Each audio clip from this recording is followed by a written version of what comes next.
Salut les amis, donc on m'a demandé à plusieurs reprises quelle badine je vais pouvoir utiliser pour cette reprise de pêche de la truite. Donc comme vous avez vu, on a des conditions météo d'été, donc on a déjà un fort étiage qui est en train de s'installer sur toutes les rivières de France. Euh, donc je vais vous parler aujourd'hui du badine que je vais utiliser. Ça va être un badine assez spécifique et puis très simple à mettre en place. Donc on va commencer tout d'abord par le nœud. Alors le nœud que j'utilise c'est toujours le même. En fait moi j'appelle ça un double pendu. C'est-à-dire que je vais faire un coulissant à droite, un coulissant à gauche. Et en fait le vrai nom du nœud je ne le connais pas, mais je vais vous le montrer. Donc je vais vous montrer le fameux nœud que j'utilise. Donc je ne connais pas son nom. Mais en fait, je vais faire deux nœuds coulissants, un de chaque côté, un avec ma tresse et un avec mon balding. Et en fait, c'est quand je vais tirer, ces deux nœuds vont venir s'appuyer l'un sur l'autre, et ce qui va permettre de les serrer. Donc en fait, plus le poisson tire, plus le nœud se serre. Donc là, je me retrouve avec le rouge qui est en fait ma tresse et le blanc qui est mon bas de ligne. D'accord. Donc, je prends mon bas de ligne, je fais une boucle par-dessous. Oups, ça bouge un peu. Voilà, comme ça, par-dessous.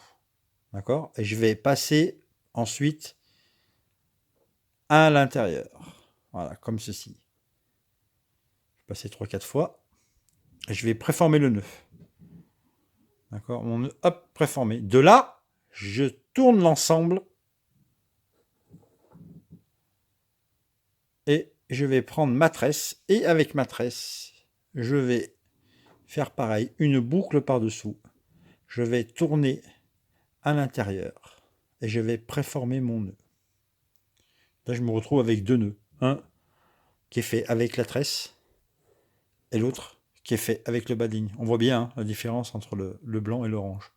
Là, hop, je vais venir serrer. Et regardez, les deux nœuds viennent l'un contre l'autre.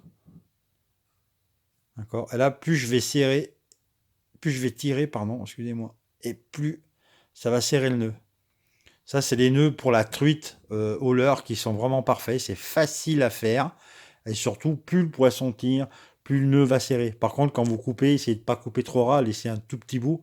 Quand même, surtout quand vous êtes sur le tout premier brin de tresse et puis de bas de ligne.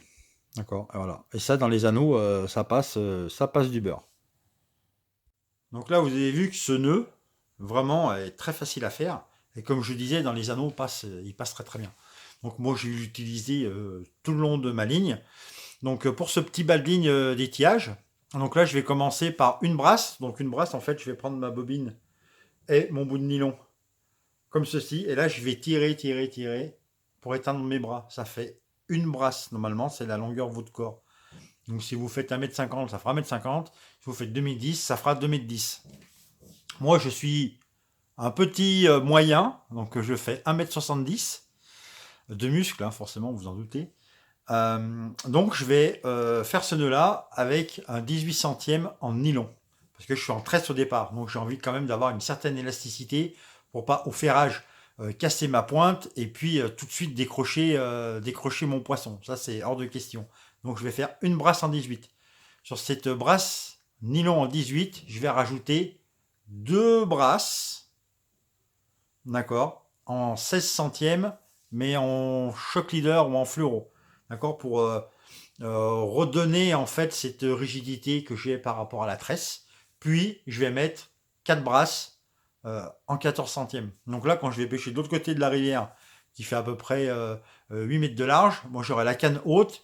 La seule chose qui va sortir à peu près de 2 mètres de la canne, ça va être ma tresse. Donc si mon leurre pêche correctement en dérive et que la truite elle vient attaquer, j'aurai à avoir cette sensibilité de ma tresse, donc qui va m'indiquer que j'ai une touche, je vais pouvoir ferrer. Et en fait, je vais pêcher qu'avec mon balding, un peu comme les techniques de pêche à la mouche. Et c'est ce que je vous conseille. Euh, N'essayez de ne pas pêcher avec la tresse dans l'eau, c'est ce qu'il y a de mieux. Et ça, je l'ai appris notamment avec mes amis japonais qui pêchent les grands lacs. Si le lac il fait 8 mètres de profond, de toute façon, au minima, il y a 9 mètres de balding. La tresse, elle va jamais toucher l'eau, elle va jamais être au contact. Pourquoi? Parce qu'elle crée beaucoup de vibrations et puis des poissons très sensibles qui suivent en fait votre leurre. Bah, souvent, cette petite action que vous avez d'animer très rapidement le leurre, mais ça crée de la vibration. D'accord? Et ça, vous le sentez très bien si vous avez des potes qui pêchent le cendre à la verticale.